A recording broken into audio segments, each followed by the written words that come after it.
আসসালামু আলাইকুম ওরহমতুল্লাহি ওয়াবারাকাতুহ। কোরআন তেলাওয়াত শিক্ষা পার্ট 2। বিসমিল্লাহির রহমানির রহিম। আরবি বর্ণমালা। আরবি বর্ণমালাগুলো আমি একটু পড়ে শোনাচ্ছি, যদিও এর বিস্তারিত প্রত্যেকটা পার্টেই দেখানো হবে পরবর্তীতে ইনশাআল্লাহ।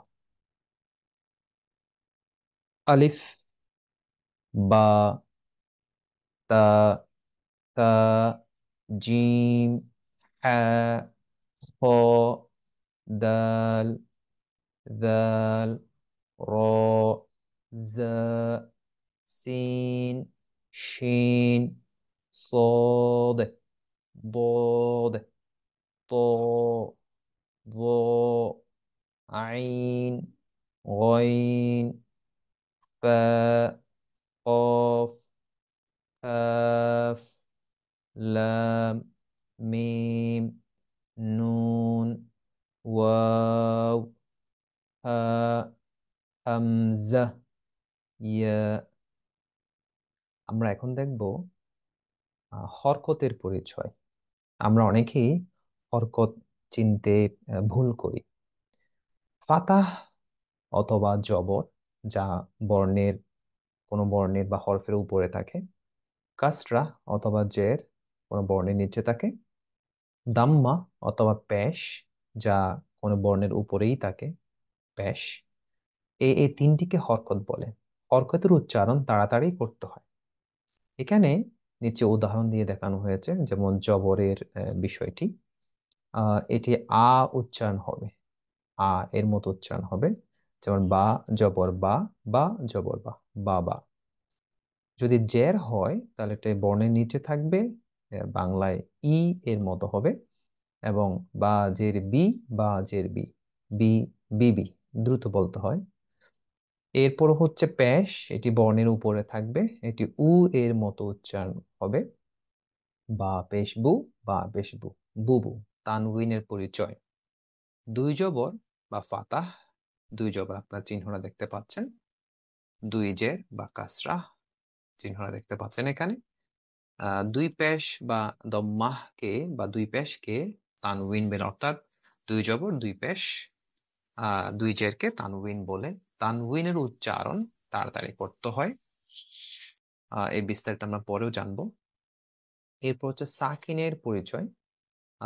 সাকিন নর্মালি এখানে দেখতে পাচ্ছেন আপনার চারটা নিয়মে সাকিন লেখা থাকে কোরআনে বা কোরআন মাজিদে। একটু খেয়াল করুন। এখানে এই এই লাস্টের যে বর্ণটি, যেটা আমি এখন চিহ্নিত করছি, মানে এই চিহ্নটি অনেক সময় পেশের সাথে মিলে যেতে পারে, তবে পেশের মধ্যে একটু গ্যাপ থাকবে। আপনার পেশ দেখবেন এখানে কোনো গ্যাপ থাকবে না, অর্থাৎ এটা লেখার সময় এই অংশে কোনো গ্যাপ থাকবে না। তাহলে সাকিন বা জজম ওয়ালা হরফ তার ডান দিকের হরফের সাথে মিলিয়ে একবার পড়তে হয়। ডান দিকের হরফ, যেমন বা জবর বা। তো বা জবর বা এর পাশে কি আছে, সেটা হচ্ছে নুন।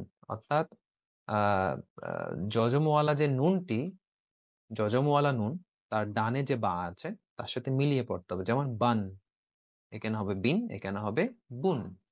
এরপর নিচে দেখুন তাসদিদের পরিচয়। তাসদিদ হচ্ছে অনেকেই যারা আমরা বাংলা মিডিয়ামে পড়াশোনা করেছি, তারা খুবই কম পারি, মানে যেহেতু আমাদের রেগুলার পড়া হয় না।